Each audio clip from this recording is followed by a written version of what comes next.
안녕하세요. 유경문입니다.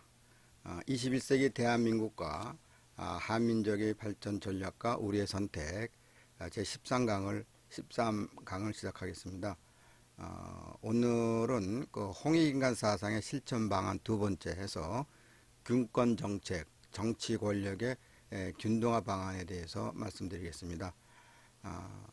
이미 그 삼균주의, 조선 선생님 삼균주의를 소개한 바 있고, 조선 선생님 삼균주의는 균학 정책, 교육 기회 균등화 방안, 그 다음에 균권 정책해서 정치 권력의 균등화 방안, 그리고 균부 정책, 경제력의 균등화 방안에 대해서 조선 선생님이 오래전에 말씀하셨고, 이러한 그 삼균주의 정책은 홍익인간 사상을 실천하는 그러한 하나의 방법이다, 이렇게 말씀드렸고 이미 소개해드렸습니다. 그리고 제12강에서는 균학 정책에서 교육의 균등화 방안을 말씀드렸습니다. 오늘은 정치 권력의 균등화 방안, 조선 선생님의 균권 정책을 중심으로 여러분과 함께 살펴보겠습니다.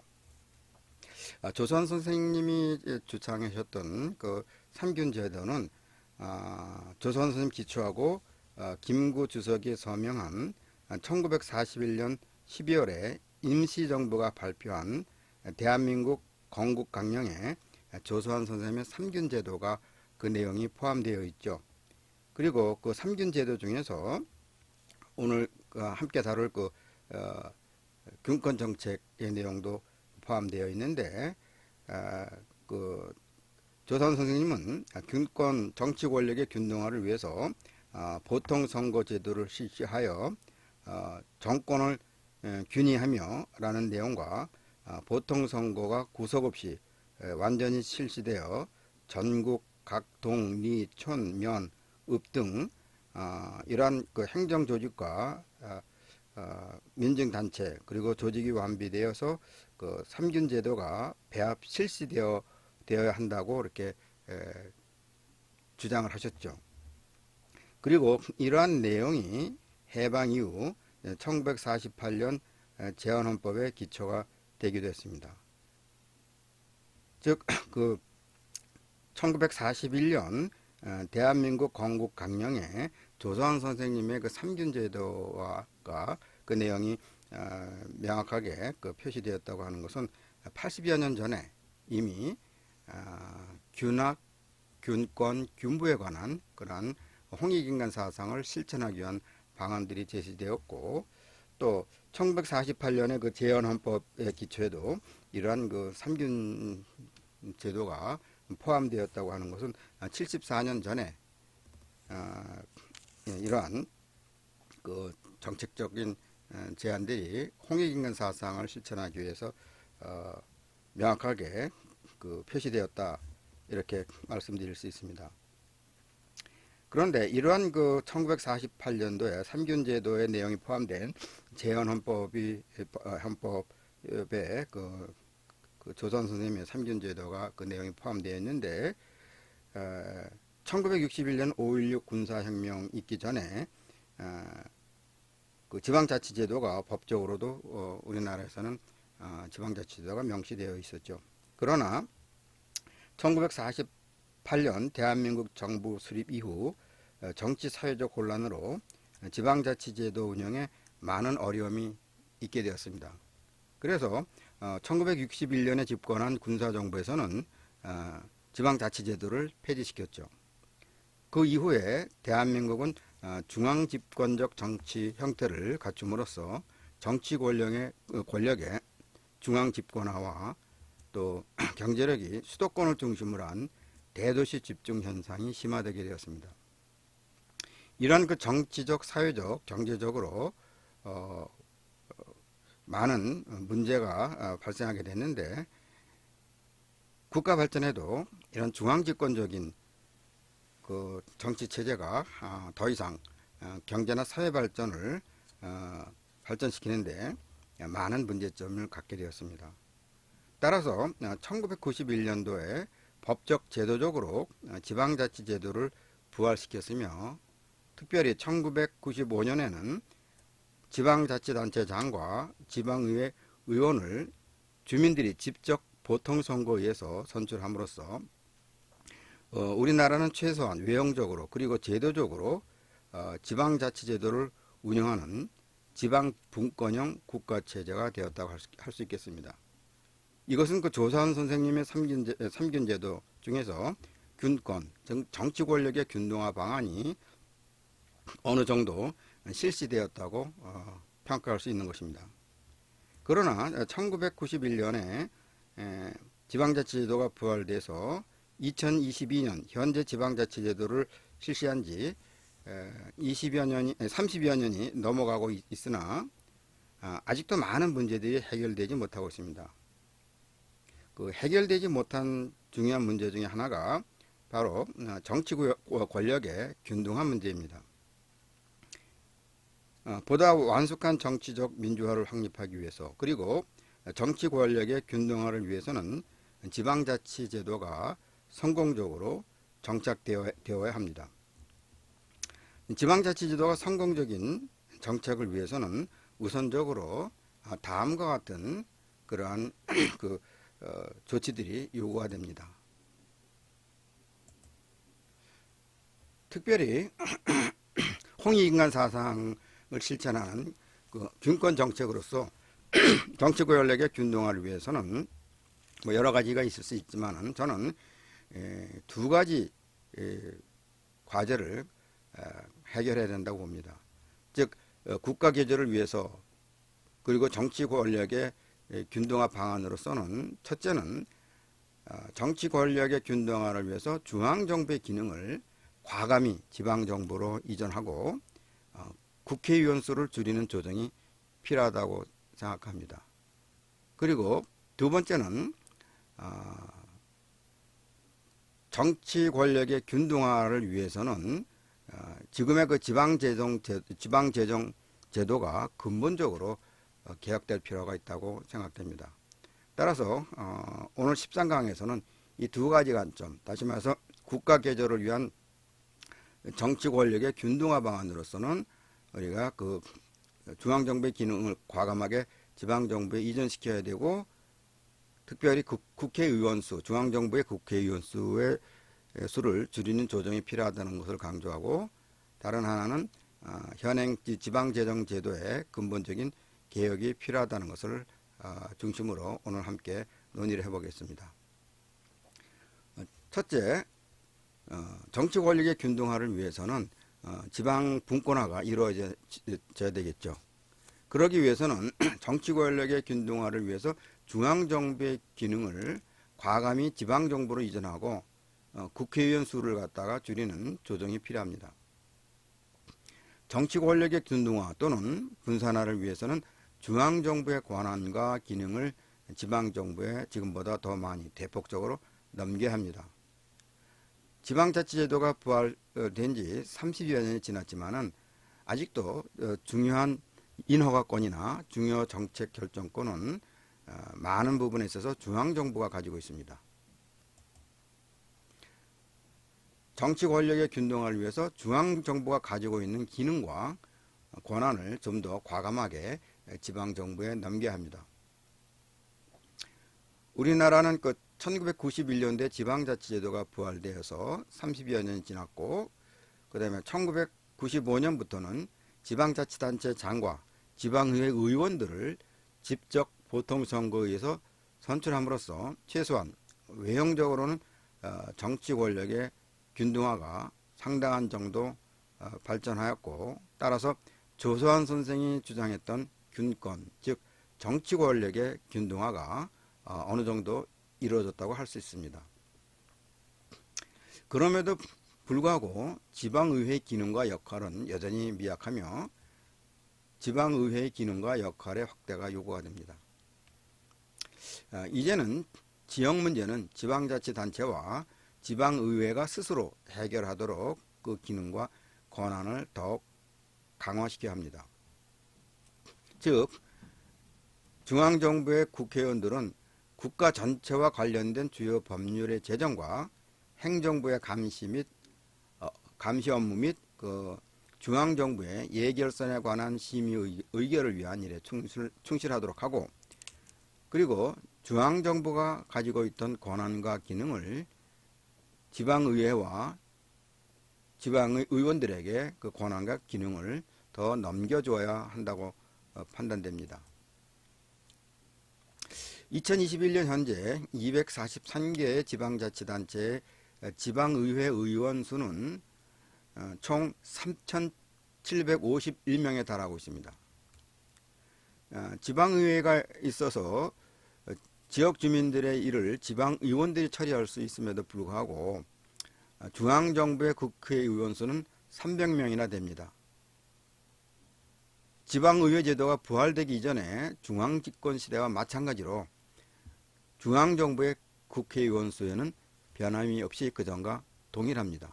이는 정치적 에너지의 낭비이고 국민의 혈세를 낭비시키는 처사가 됩니다. 지방자치제도의 성공적 정착을 위해서는 지방의회 기능과 권한을 지금보다 더욱 확대시켜야 할 것입니다. 현행법상으로 국회의원 수가 200명 이상 300명 이하로 규정되어 있으나 이는 1991년도에 지방자치제도가 부활되기 이전에 만들어진 법입니다. 다시 강조하지만 지방의회 의원 수가 3,750여 명이나 되니 지방의 문제는 지방자치단체와 지방의원들에게 맡겨야 됩니다. 따라서 중앙정부의 현행 국회의원 정원수를 2022년 현재 300명인데 이를 3분의 1 수준, 약 200여 명 수준으로 그 인원을 대폭적으로 줄일 필요가 있습니다. 대한민국 국회의원 1인당 주민수나 국토 면적 등을 비교해 본다면 미국, 일본 등 선진국들과 비교해 봤을 때 우리나라의 국회의원 숫자를 대폭 줄이는 것이 합리적입니다. 참고로 인구 비례로 보았을 때 우리나라의 그 국회의원 수는 미국의 4.4배나 된다고 합니다.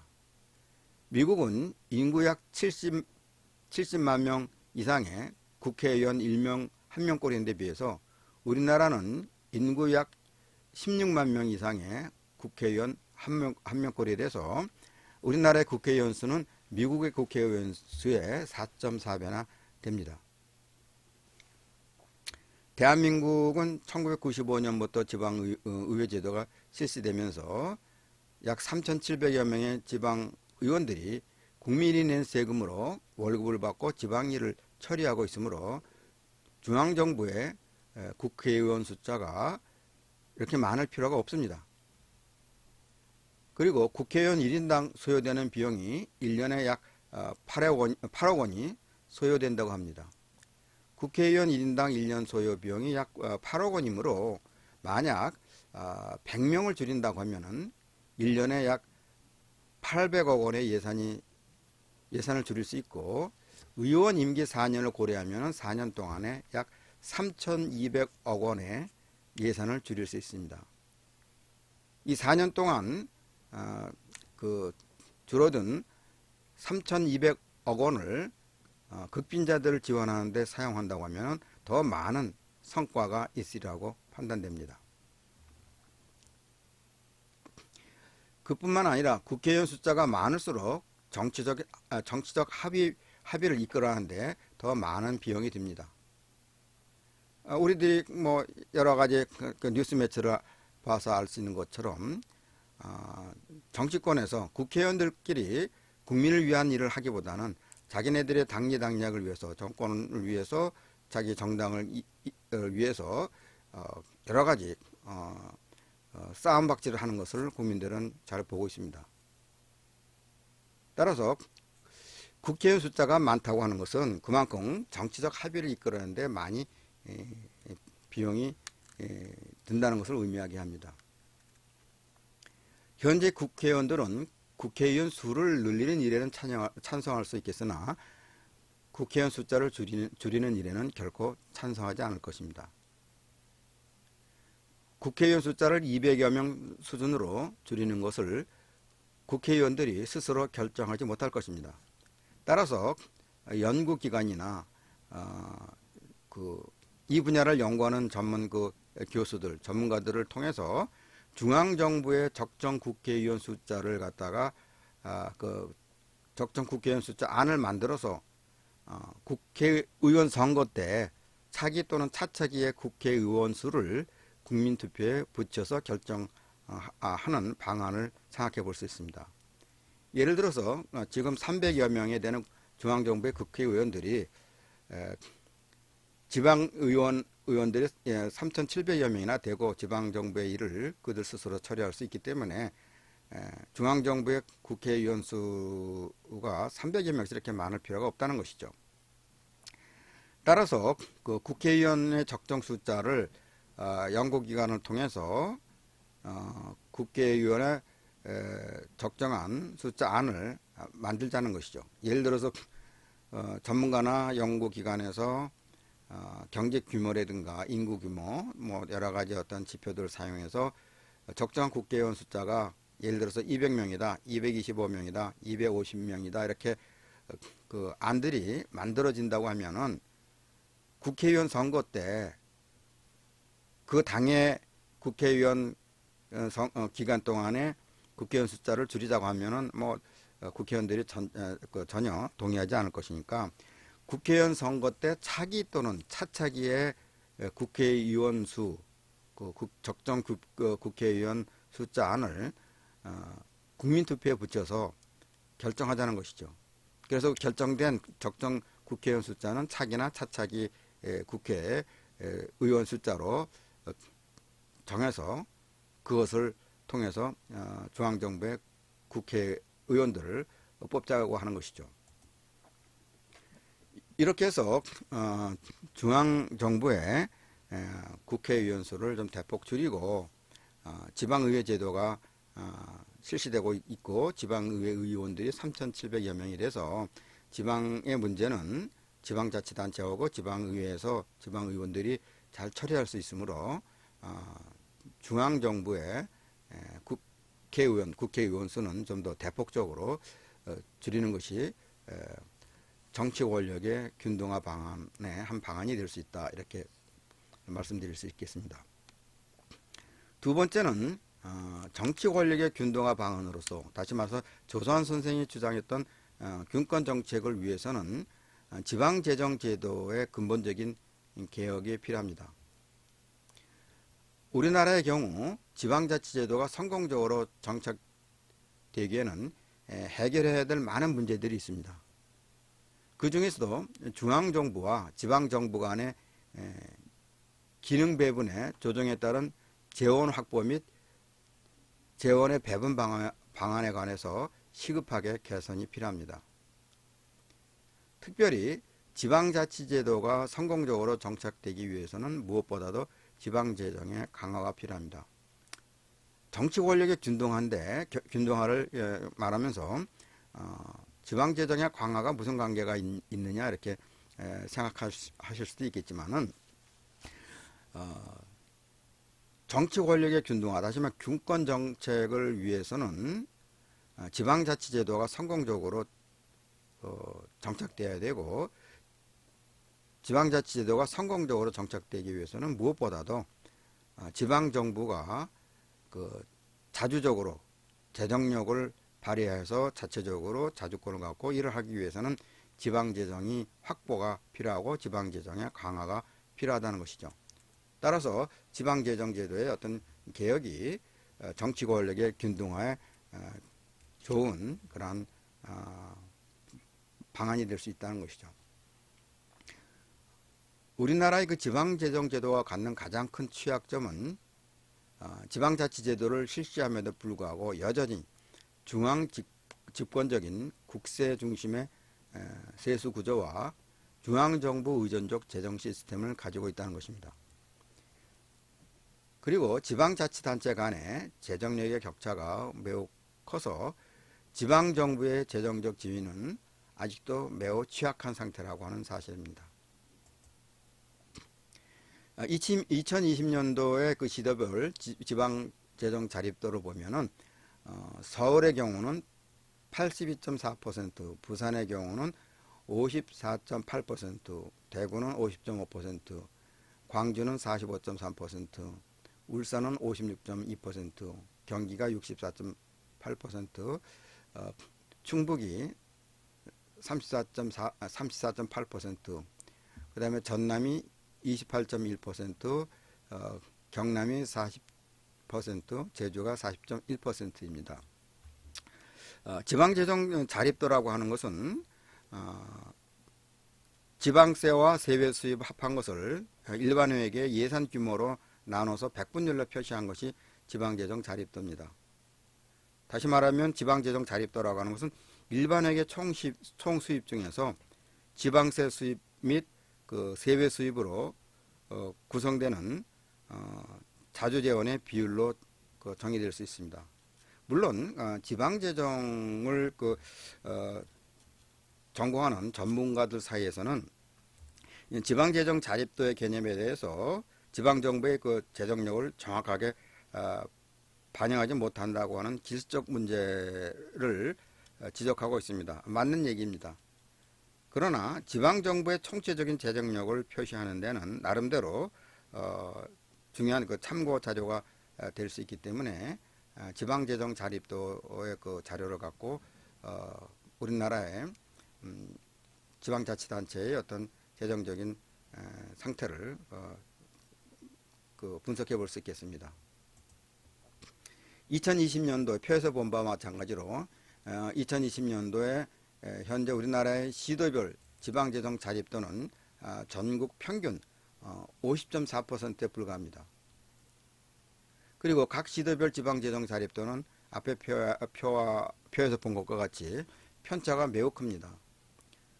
서울의 지방재정 자립도는 82.4%, 경기가 64.8%, 인천이 59.8%인데 비해서 부산은 54.8%, 광주는 45.3%, 충북은 34.8%, 광원은 28.8%, 전북은 30.1%, 전남은 28.1%에 불과합니다. 또한 2020년도에 현재 전국에 226개 기초자치단체가 있고, 물론 이제 2021년도에는 그 자치단체가 일부 통폐합돼서 223개로 되어 있지만은 어쨌든 간에 2020년도 기준으로 봤을 때 226개 기초자치단체 중 재정 자립도가 50% 넘는 것은 10곳에 불과합니다. 그리고 40% 이상인 것은 19곳, 30% 이상인 것은 29곳, 그리고 20% 이상인 것은 64곳에 불과합니다. 그리고 재정 자립도가 20% 미만인 곳이 무려 104곳, 즉 다시 말해서 기초자치단체의 약 46%가 지방재정 자립도가 20% 미만입니다. 그리고 지방재정 자립도가 10% 미만인 것도 9곳이나 됩니다. 일부 지방자치단체에서는 지방세로 거둬들인 돈이 그 지방자치단체의 공무원의 월급조차 해결하지 못해서 중앙정부에 전적으로 의존하고 있는 실정입니다. 따라서 지방재정 자립도가 20% 미만인 것이 무려 104곳, 기초자치단체의 46%가 된다고 한다면 사실 지방자치제도를 실시하고 있고 지방분권화가 진행되고 있다고 하지만은 정치 권력의 균등화라고 하는 관점에서 봤을 때는 아직도 정치 권력의 균등화를 이루어가기에는 상당히 요원한 길이다, 이렇게 말씀을 드릴 수 있겠습니다. 이처럼 지방정부, 다시 말해서 지방자치단체 간의 재정력의 격차가 매우 크기 때문에 이에 대한 근본적인 개혁과 대책이 없이는 지방자치제도의 성공적인 정착이 어렵습니다. 이는 곧 그 정치 권력의 분산, 즉 조서환 선생이 주장했던 균권의 실현이 어렵다는 뜻입니다. 그리고 이는 정치 권력 측면에서 볼 때 홍익인간 사상의 실현이 어렵게 된다는 뜻이기도 합니다. 지방자치제도의 성공적 정착을 통한 지방분권화는 정치 권력의 나눔 또는 정치 권력의 균등화를 의미합니다. 만약 앞으로도 실질적인 지방분권화가 잘 이루어지지 않고 지방정부 간의 재정력의 격차가 줄어들지 않거나 개선되지 않는다고 하면은 남한과 북한 간의 통일국가를 이룰 때에도 많은 문제가 발생될 수 있습니다.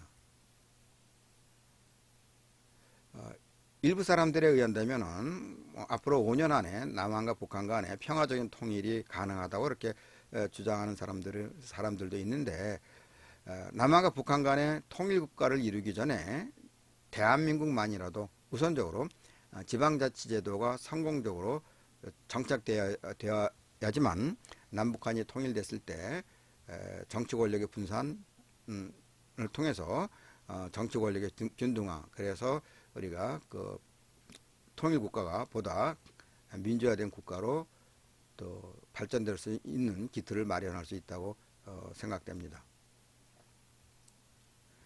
지방자치제도의 성공적인 정책의 핵심은 지방정부 간의 재정 격차를 완화하는 데 있습니다. 그동안 그 여러 연구자나 연구기관에서 우리나라의 그 지방재정 운영에 있어서 계속적으로 그리고 반복적으로 유사한 문제점들이 지적되고 있습니다. 그동안 지적된 주요 내용들을 보면은 다음과 같습니다. 첫째는 우리나라의 그 지방재정이 갖는 문제점은 세원의 국세 편중이 매우 심하다는 것입니다. 지방자치제도를 실시한 지 30여 년이 지났으나 조세 수입면에서 볼 때 지방세 비중이 여전히 낮고, 지방세와 국세 수입의 비율, 다시 말해서 국세와 지방세 수입의 비율은 약 8대1 정도에 머물고 있고, 세원의 국세 편중이 개선되지 못하고 있다고 하는 것입니다. 즉 전체 총 조세 수입 중에서 국세로 걷어들이는 것이 80%라고 한다면 지방세 수입은 전체 세 수입의 20% 정도에 불과하다는 것이고, 이렇게 국세 중심으로 우리가 편중되어 있다고 하는 것이죠. 여전히 그 중앙집권적 국세 중심의 조세 구조와 중앙정부 의존적 재정 시스템을 가지고 있습니다. 그리고 지방정부의 재정 지위는 아직도 매우 약한 상태이며 앞으로도 특단의 조치가 없이는 이러한 구조가 크게 변하지 않을 것입니다. 둘째, 우리나라의 그 지방재정이 갖는 문제점은 국세 중심으로 지방세 비중이 매우 낮아 지방정부의 세입과 세출에 있어 괴리가 매우 크다는 것입니다. 우리나라의 국세와 지방세 비중이 8대2 수준인데 비해서 최종적인 지출은 중앙정부 대 지방정부의 세출 비중이 약 4대6 수준으로 나타납니다. 즉 지방정부를 통한 예산 지출은 지방교육비 지출을 지방정부의 지출에 포함시킬 경우 중앙정부 대 지방정부의 세출의 비중이 4대6으로 나타나는 것은 국가 전체의 그 세출 중에서 중앙정부가 쓰는 돈이 중앙정부를 통해서 예산 지출이 되는 것이 40%라고 한다면 나머지 60%는 지방자치단체, 지방정부의 세출로서 그 지출이 된다는 것이죠.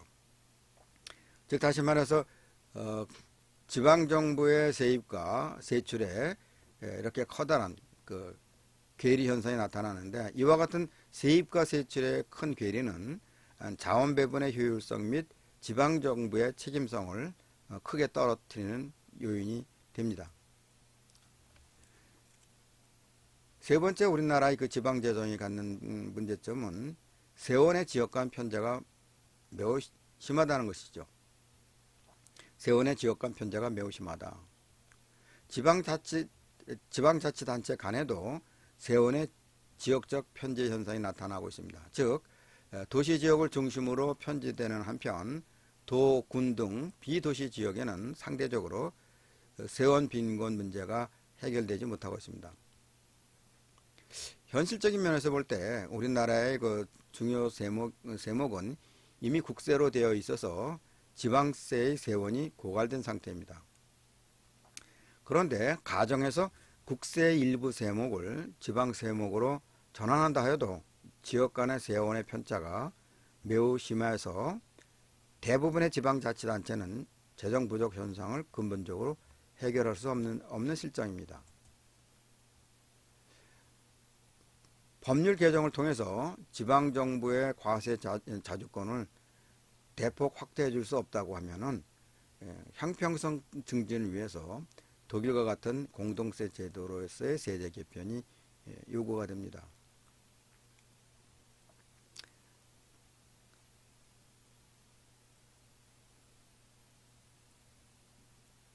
아니면은 독일의 공동세와 유사한 특성을 가진 우리나라의 지방 교부세 제도의 그 지방 교부세율을 대폭 올리고 동시에 지방 정부의 세출 자주권을 확실하게 보장해주는 방안이 마련돼야 합니다. 앞으로 좀 뒤에서 더 상세하게 말씀드리겠지만은 독일의 공동세 제도가 상당히 많은 장점을 갖고 있는데 우리나라도 실질적으로 내용면에서는 독일의 공동세 제도와 유사한 지방 교부세 제도를 운영하고 있고 그 교부세율을 대폭적으로 상향시켜야 된다. 즉 현행 내국세 총액의 19.24%로 되어 있는 지방 교부세율을 25% 내지 30% 이상으로 대폭적으로 올리고 동시에 지방정부의 세출자주권을 확실하게 보장해 줌으로써 정치 권력의 균등화를 우리가 촉진시킬 수 있다. 이렇게 말씀드릴 수 있겠습니다.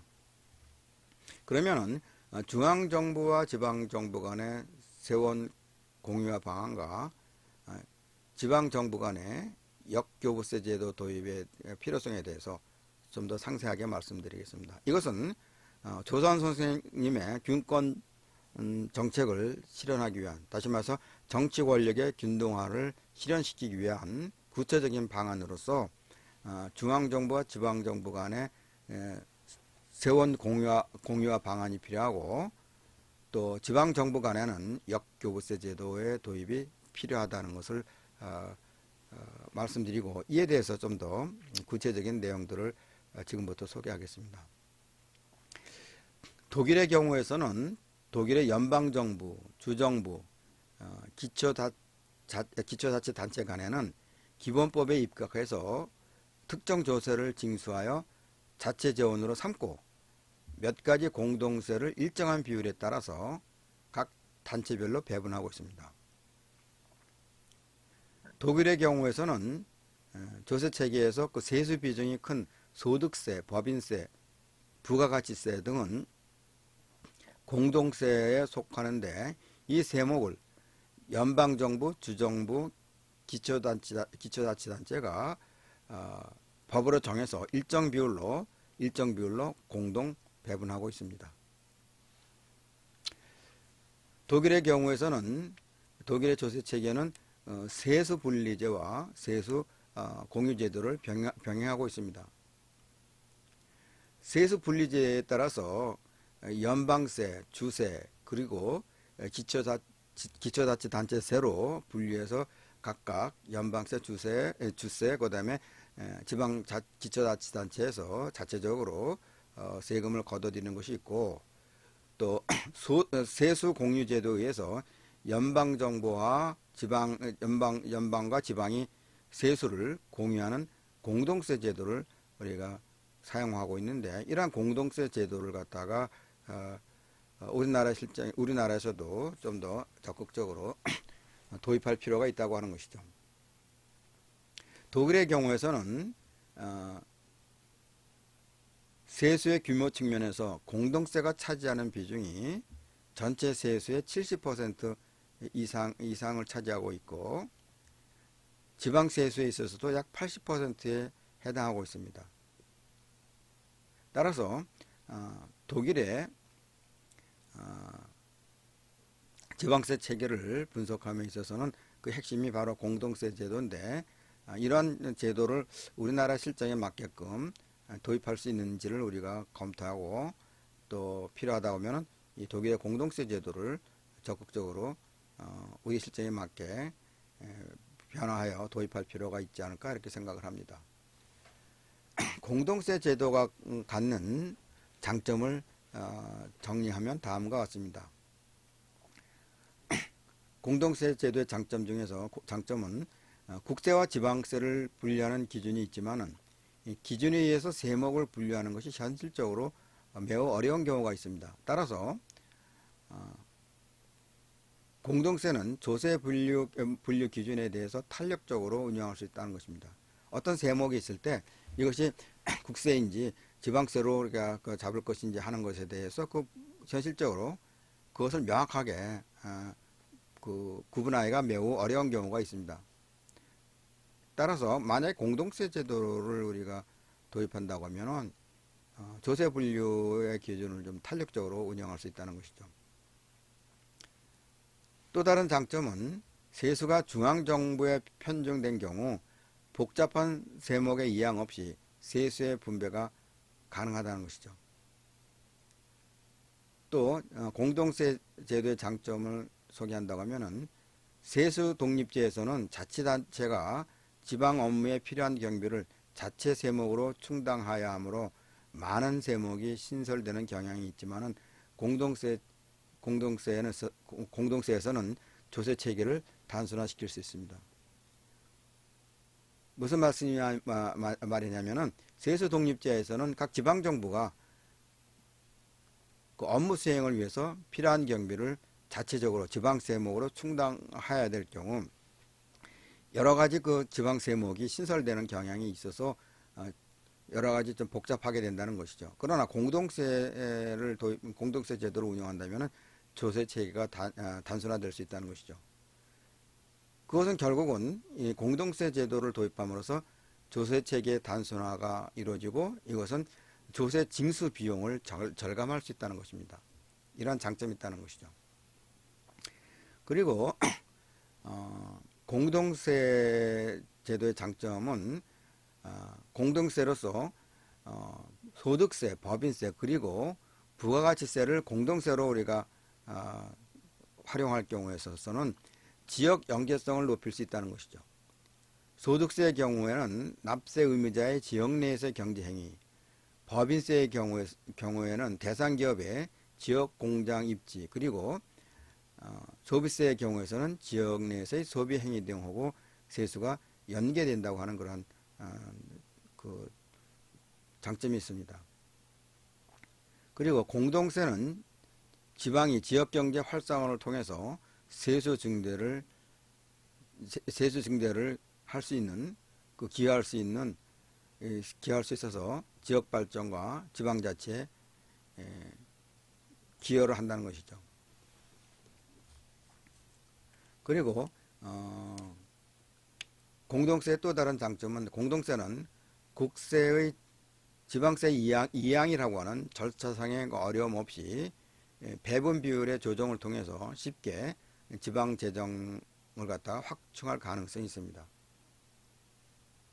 공동세는 국세의 지방세 이양이라고 하는 절차상의 어려움 없이 분배 비율을 조정함으로써 쉽게 지방재정 확충이 가능하다는 것이죠. 그리고 공동세는 지방재정이 중앙정부의 간섭 없이 확충될 수 있어 지방의 자주성을 향상시킬 수 있습니다. 그리고 공동세의 대상이 주요 세목이기 때문에 지방 세수의 안전성을 제고시킬 수 있습니다. 이상과 같이 여러 가지 공동세 제도가 장점을 가지고 있기 때문에 이런 장점을 고려할 때 현재 지방재정 확충을 위해서 우리나라에서도 여러 해 동안 국세와 지방세 간의 그 세목 조정을 논의한 바 있으나 아직도 뚜렷한 해결 방안을 찾지 못하고 있습니다. 따라서 이 공동세 제도는 우리나라에서 시사하는 바가 매우 크기 때문에 좀 더 적극적으로 공동세 제도의 운영 방안을 모색할 필요가 있습니다. 다시 말하지만 공동세의 경우에서는 국세, 지방세 이양을 위한 모호한 기준에 따라서 조세를 분리할 필요가 없고 재정 조정 절차상의 어려움 없이 지방재정 확충이 가능하다는 것입니다. 한편 지방은 중앙정부의 간섭 없이 재정을 확충할 수 있으며 세원이 안정적이어서 지방재정의 안정화가 가능하고 또한 지방세 체계를 단순화할 수 있습니다. 따라서 독일식 공동세 제도의 도입과 확대는 지방재정 확충 및 재정 분권화를 추진하는 우리나라의 하나의 모델이 될 수 있습니다. 또한 독일 지방재정 제도의 대표적인 특성이라고 할 수 있는 것이 역교부세 제도입니다. 이 독일의 역교부세 제도를 우리나라의 그 지방재정 운영에 적극적으로 도입할 필요가 있습니다. 독일의 그 역교부세 제도의 내용을 조금 보면 조금 더 살펴보면은 독일은 지방정부 간, 주간의 또는 지방정부 간의 수평적인 재정 조정 제도로서 재정력이 취약한 주와 우수한 그 주로 분류하고 재정력이 취약한 지방정부 주는 조정교부금을 받고 반면에 재정력이 우수한 지방정부는 조정기여금을 지불하는 제도가 바로 독일의 역교부세 제도입니다. 다시 말씀드리지만은 지방정부 간의 재정력을 비교해서 재정력이 우수한 지방정부가 있다고 하면은 이 지방 재정력이 우수한 지방 정부에서는 일정 규준 수준 이상, 일정 규모 수준 이상의 그 재정력을 객출해서 그것을 지방 재정력이 약한 지방자치단체의 지방 교부금으로 조정 교부금으로 지원해서 재정력을 균등화시키는 그 재정력 격차를 완화시키는 그러한 그 수평적 재정 조정 제도가 독일의 역교부세 제도입니다. 이러한 그 독일의 지방정부 간의 수평적 재정 조정을 통해서 재정력이 취약한 주도 각 주가 자신의 업무를 수행하고 자주성을 펼치는 것이 가능하도록 충분한 재원을 보장해 주는 것이 역교부세 제도입니다.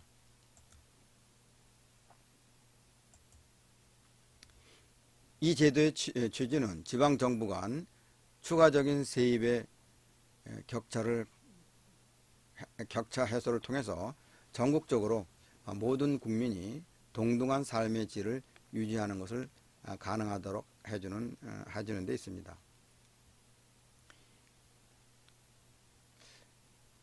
예를 들어서 재정력이 취약한 지방정부에 대해서는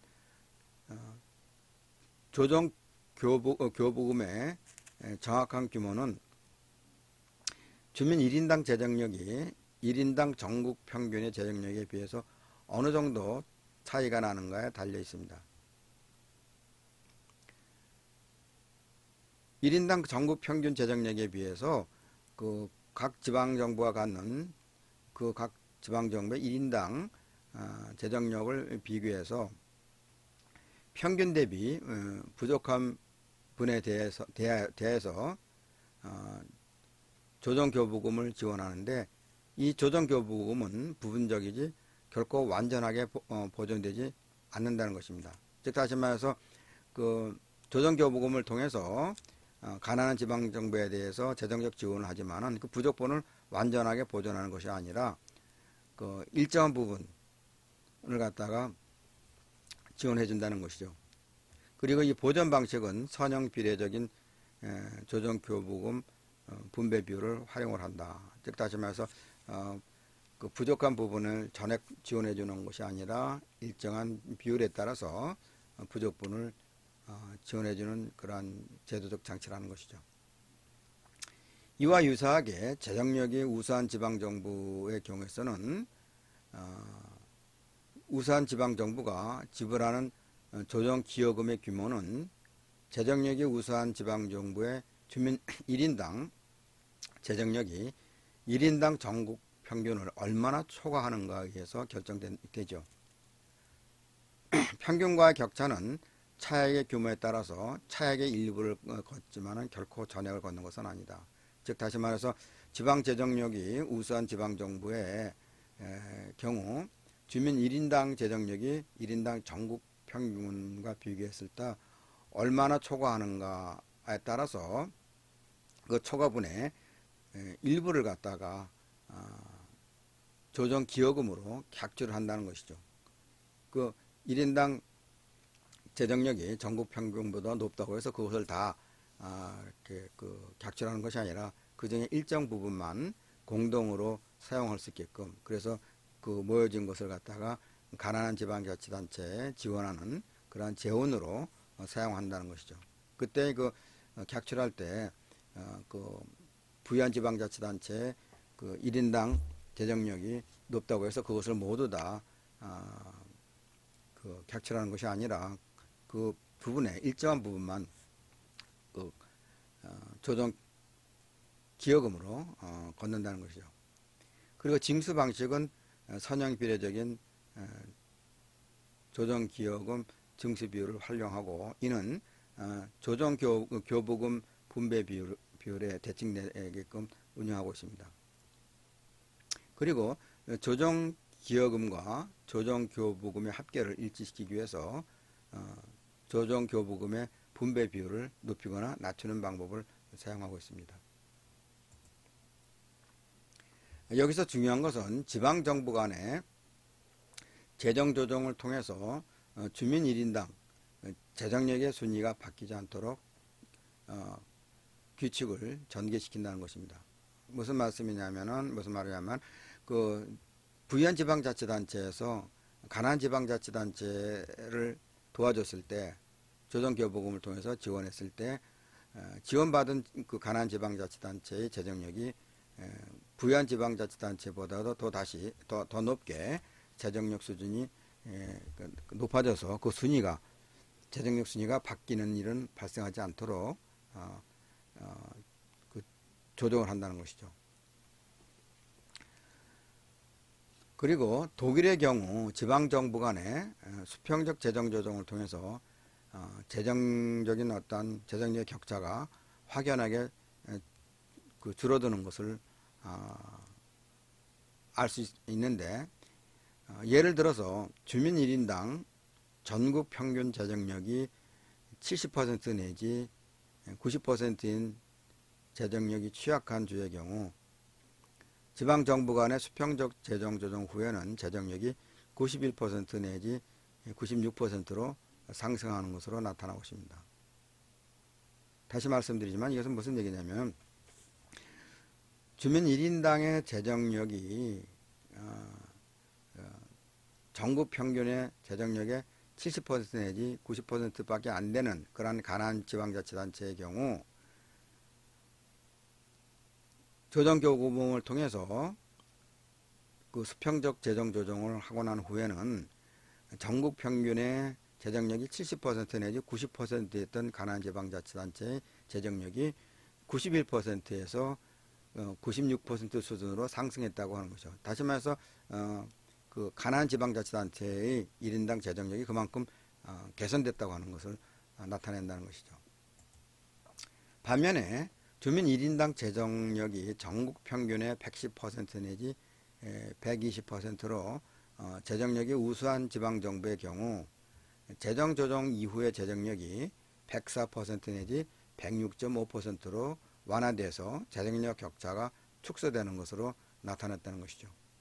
우수한 지방자치단체, 지방정부의 경우 평균 전국 평균의 1인당 재정력보다 110% 내지 120%만큼 우수한 지방정부가 있다고 하면은 그 지방정부의 그 여유 있는 전국 평균보다 높은 그러한 지방정부의 재정을 일부 객출해서 가난한 지방자치단체에 도와주고 나면은 그러한 재정 조정 이후에 부유한 지방자치단체의 그 재정력은 110%였던 것이 104%로 줄어들고 또 120%였던 평균의 전국 평균의 120% 수준이었던 재정력은 106.5%로 완화되어서 결국은 부유한 지방자치단체하고 가난한 지방자치단체 간의 재정력의 격차가 축소되는 것으로 실증적으로 나타났다는 것이죠.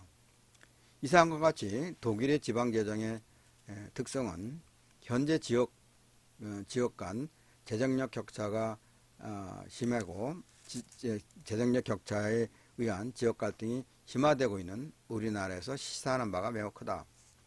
우리나라는 지방자치단체 간에 앞에서 소개된 바와 마찬가지로 재정력의 격차가 상당히 크고 이 재정력의 격차가 지역 갈등을 심화시키기도 하는데 이 재정력 격차를 완화시킬 수 있다고 하면은 지역 갈등을 완화시키는 그러한 역할도 할 수 있다고 하는 것이죠.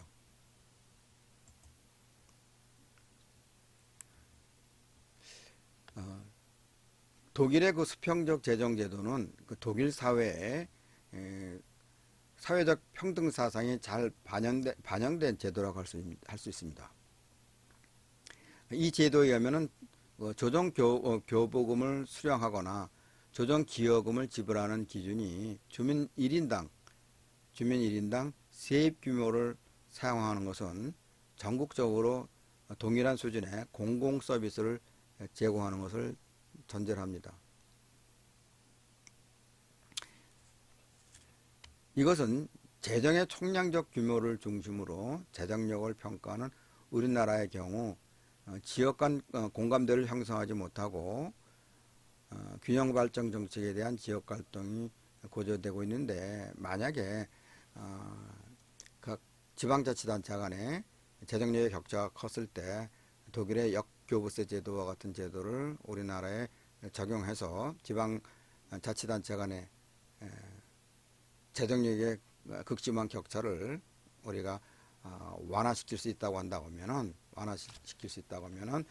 지역 간의 균형 발전도 이루어질 수 있겠고, 또 재정력 격차에 의한 그에 따른 지방 간의 그 발전의 차이에 따른 지역 간의 갈등을 완화시키는 그러한 역할을 그 지방 역교부세 제도가 그러한 역할을 할 수 있다고 하는 것이죠.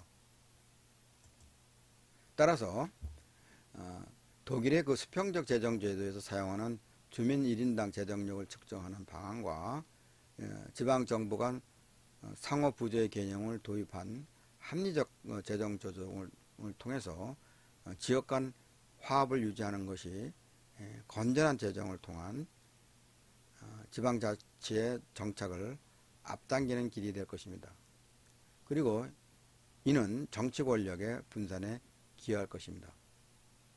즉 우리나라도 지방자치 제도를 성공적으로 정착시키고 정치 권력을 분산시키기 위해서는 재정 운영에 있어서 자치단체 간의 재정력의 격차를 줄이는 독일식 제도를, 특히 역교부세 제도를 도입해서 우리 실정에 맞게 변화시켜갖고 적용할 필요가 있다고 판단됩니다.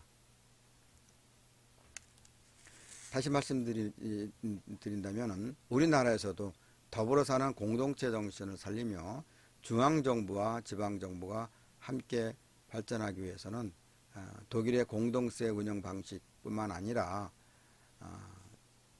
지방자치단체 간에 재정이 부유한 지방자치단체가 가난한 지방자치단체를 지원하는 역교부세 제도와 같은 독일식 재정 운영 방식을 도입해서 우리나라 실정에 맞게 변화시켜 적용할 필요가 있다고 판단이 됩니다.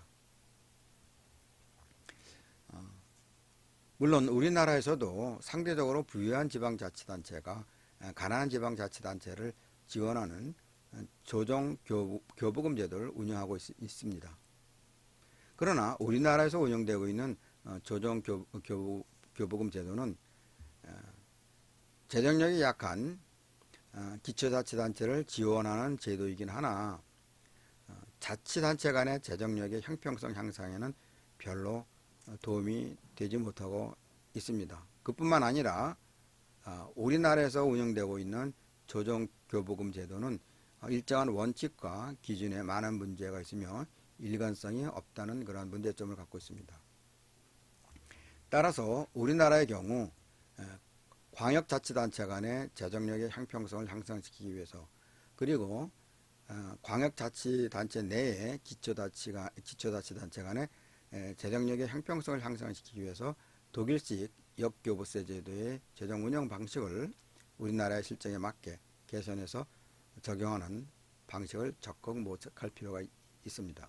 무슨 말씀이냐면은 우리나라의 경우 광역자치단체 간에도 재정력의 그 형평성이 재정력 격차가 매우 큽니다. 17개 광역지방자치단체가 있는데 앞에 표에서도 재정자립도의 표에서도 볼 수 있는 것과 마찬가지로 광역지방자치단체 간에도 재정력의 격차가 크고, 또 광역자치단체 안에 있는 기초자치단체 간에도 재정력의 격차가 매우 큽니다. 따라서 만약에 독일의 역교부세 제도 같은 것을 우리나라에 도입해서 우리 실정에 맞게 적용한다고 하면 제 생각에는 우선은 광역자치단체 간의 재정력의 격차를 완화시키기 위해서 광역자치단체 간의 재정력 격차를 완화시키기 위한 역교부세 제도를 도입하자는 것이죠. 무슨 얘기냐면 부유한 광역자치단체하고 그 다음에 재정력이 가난한 광역자치단체가 있다고 하면 평균 수준을 중심으로 해서 17개의 광역자치단체 간의 재정력의 평균적인 평균 수치를 산출하고, 그에 따라서 평균적인 재정력보다도 높은 그 평균의 110%가 됐건 120%가 됐건 그 이상의 재정력에 대한 것은 우리가 가난한 지방자치단체를 지원하는 그러한 재원으로 사용을 하고, 또 평균치보다 광역자치단체 중에서 재정력이 평균치보다도 낮은 가난한 지방자치단체의 경우에서는 그 재정력이 약한 단체를 우선적으로 상대적으로 많이 지원하는 그러한 어떠한 그 역교부세 제도를 운영하자는 것이죠.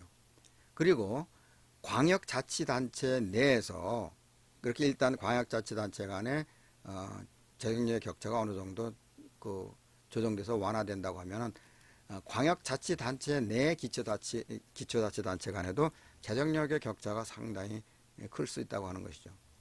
그러면은 한 광역자치단체 내에 기초자치단체 간의 재정력의 격차는 그 기초자치단체 간에 또 재정력 지수를 갖다가 측정해서 평균치보다 월등히 높은 그 평균치의 재정력의 평균치의 110%가 됐건 120%가 됐건 그 기준은 우리가 정하기 나름인데, 만약에 평균치보다도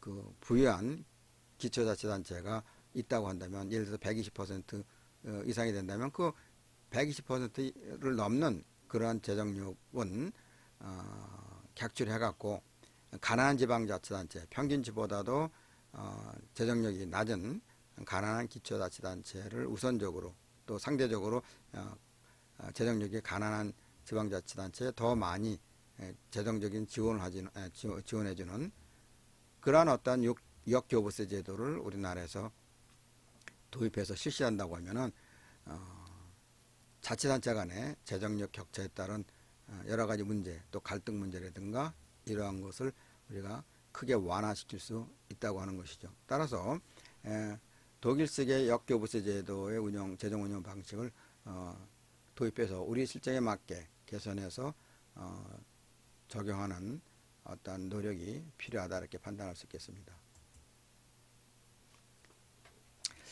지금까지 앞에서 우리가 독일의 그 공동세 제도를 우리가 그 장점도 얘기하고 공동세 제도를 공동세 제도에서 말씀드렸는데, 독일식 공동세 제도를 실현할 수 없다고 하면은 우리나라의 그 지방재정 조정 제도 중에서 지방교부세 제도가 있는데, 그 지방교부세의 그 법정 교부세율을 점진적으로 그리고 대폭적으로 올리는 방안이 필요합니다. 지방자치단체가 자주성을 가지고 가지기 위해서는 세입의 자주권 확대가 절대적으로 필요합니다. 이론적으로 각 지방자치단체가 세입의 자주권을 가지고 지방정부가 필요로 하는 재원을 자주적으로 확보하는 것이 재정 운영의 자율성과 책임성 면에서 가장 이상적이고 바람직합니다. 그러나 우리나라의 그 재정 재원의 구조적 상황을 보았을 때 지방자치단체의 과세 자주권이나 세입 자주권을 갖는다는 것은 현 시점에서는 거의 불가능하다고 보는 것이 타당합니다. 따라서 우리나라의 그 지방재정 운영에 있어서는 세입의 자주권보다는 세출의 자주권 확보가 더 중요합니다.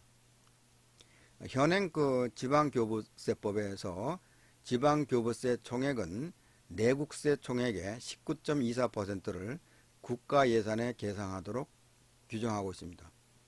그리고 교육재정에 교부하는 지방교육재정교부금 이외에도 중앙정부는 지방정부의 국고보조금 형태로 재정지원을 해주고 있습니다. 지방자치단체의 그 세출자주권 확대를 현행 법정교부세율을 연차적으로 더욱 증가시켜서 지방자치단체의 재정적 지원을 확대시키는 것이 바람직하다고 판단됩니다. 즉 우리나라에서 운영되고 있는 지방교부세법의 법정교부세율이 내국세의 총액의 19.24%로 되어 있는데 이것을 점차 증대시켜서 지방교육재정교부세를 포함했을 때 내국세 총액의 20.27%가 되는데 그 지방교육재정교부금을 포함하여 중앙정부의 내국세 배분을 지금보다도 확대해서 더 많은 교부금을 지방정부가 실제로 사용할 수 있도록 함과 동시에 지방정부의 그 세출자주권을 확실하게 보장해 주는 것이 필요합니다. 이러한 조치는 중앙정부의 기능을 대폭 지방정부에 이양하면서 동시에 재정재원도 지방정부에 대폭 이양하여 중앙정부와 지방정부가 함께 공생공유하는 방안이 될 것입니다. 다시 강조하면 우리나라의 경우에는 지방정부의 세입자주권 확대보다는 세출자주권 확대가 더 바람직하고 독일의 공동세 제도와 같은 것을 도입하면 좋은데 만약에 독일의 공동세 제도와 같은 것을 우리나라에 그 도입하는 것이 여러 가지 그 경제 사회적 그 여건이 다르기 때문에 독일의 공동세 제도 같은 것을 도입할 수 없다면은 독일의 공동세 제도와 아주 유사한 실질적으로 거의 내용이 같다고도 이렇게 평가하는 사람들이 있는데 이 독일의 공동세 제도와 유사한 효과를 가지고 있는 우리나라의 지방재정 조정 제도 중 지방교부세 제도가 있는데 이 지방교부세 제도를 개선 확대 운영하는 것이 세제나 세정의 혼란과 부작용을 극소화시키면서 지방자치 제도를 성공적으로 정착시킬 수 있는 길이 되겠습니다. 즉 중앙정부가 지방정부에 조건 없이 넘겨주는 지방교부세의 그 지방교부세율을 갖다가 상향 조정하자는 것이죠. 지방교부세율의 변천을 좀 더 부연해서 설명하면은 지방교부세율은 2000년 이전에 내국세 총액의 13.27%였으나 2000년부터는 그 지방교부세율이 15%로 상향 조정되었고 그 후 지방자치제도가 더 진행되면서 2013년부터는 지방교부세율이 19.24%까지 증가되었습니다. 그리고 그것도 부족해서 2005년부터는 부동산 교부세 제도가 도입됐죠. 즉 국세인 종합부동산세 전액을 지방교부세로 지방에 넘겨주었고 또 2015년부터는 소방안전교부세라고 해서 담배 개별 소비세액의 45%를 지방의 교부세로 넘겨주게끔 이렇게 제도적 변화가 있었습니다. 그러나 이 정도로는 충분하지 않습니다. 지방자치제도를 빠른 시일 내에 성공적으로 정착시키기 위해서는 정부가 구상하고 있는 법정 지방 교부세율의 점진적인 인상은 빠른 시일 내에 시행되는 것이 바람직하다고 판단됩니다. 그리고 장기적으로 지방 교부세율을 목표 연도를 설정해서 연차적으로 25%에서 30% 수준까지 증가시키는 방법을 도입해야 됩니다. 국가개조 차원에서 지방정부의 재정력의 증대는 정치 권력의 균등화를 촉구합니다. 즉 지방교부세율의 연차적인 상향 조정을 통해서 지방교부세율을 25%에서 30% 수준까지 증가시키는 방안을 통해서 지방정부의 재정 지원은 중앙정부와 지방정부 간 그리고 지방자치단체 간의 재정력의 격차를 줄일 수 있습니다. 그리고 이것은 조소한 선생이 주장했던 삼균제도 중 정치 권력의 균등화, 즉 균권을 확대하는 방안이 됩니다. 그리고 이러한 제도의 정착은 중앙의 대도시에 사는 사람이나 지방의 낙후된 지방에 사는 사람이나 함께 더불어 잘 살 수 있는 방안이므로 홍익인간 사상에 부합된다고 볼 수 있습니다. 또한 이러한 제도적 장치는 장차 남한과 북한이 통일된 통일국가를 이루었을 때 그 통일국가를 성공적으로 정착시키기 위해서 꼭 필요한 제도적 개혁이라고 판단됩니다. 다시 반복하여 강조하지만은 우리나라에서는 중앙정부와 지방정부 간 그리고 지방정부 간의 여러 이해 관계로 독일식 공동세 제도를 실현할 수 없다면은 지방재정조정제도 중에 지방교부세의 법정 교부세율을 점진적이면서 대폭적으로 올리는 방안이 필요하다고 판단되고, 현행 지방교부세법에서 지방교부세 총액의 내국세 총액의 19.24%를 국가예산에 계상하도록 규정되고 있고, 그리고 이제 교육재정에 교부하는 지방 교육재정 교부금 이외에 중앙정부는 지방정부에 국고보조금 형태로 재정적인 지원을 해주고 있습니다. 그리고 우리나라의 경우에서는 지방정부의 세입의 자주권 확대보다는 세출의 자주권 확대가 바람직한데, 독일의 공동세와 유사한 효과를 가지고 있는 우리나라의 지방재정 조정제도 중에서 지방교부세 제도를 개선 확대 운영하는 것이 세제나 세정에 혼란 없이 부작용을 극사시키면서 지방자치제도를 성공적으로 정착시킬 수 있는 길입니다. 즉 지방자치제도를 빠른 시일 내에 성공적으로 정착시키기 위해서 우리가 지방세율을 인상시키는 것이 바람직하다고 판단되고, 장기적으로는 지방교부세율을 목표연도를 설정해서 연차적으로 20%, 25% 수준까지 증가시키는 방법이 필요합니다. 그리고 국가개조 차원에서 지방정부의 재정력의 증가는 정치 권력의 균등화를 촉진시킬 뿐만 아니라 홍익인간 사상의 실천 방안이라고도 할 수 있습니다. 즉 지방교부세율을 25%, 30% 수준까지 연차적으로 상향 조정시키는 방안을 통해서 지방정부에 대한 재정적 지원은 중앙정부와 지방정부 간 그리고 지방자치단체 간의 재정력 격차를 줄임으로써 조소한 선생의 삼균제도 중 정치 권력의 균등화, 균권을 확대시키는 방안이 될 수 있습니다.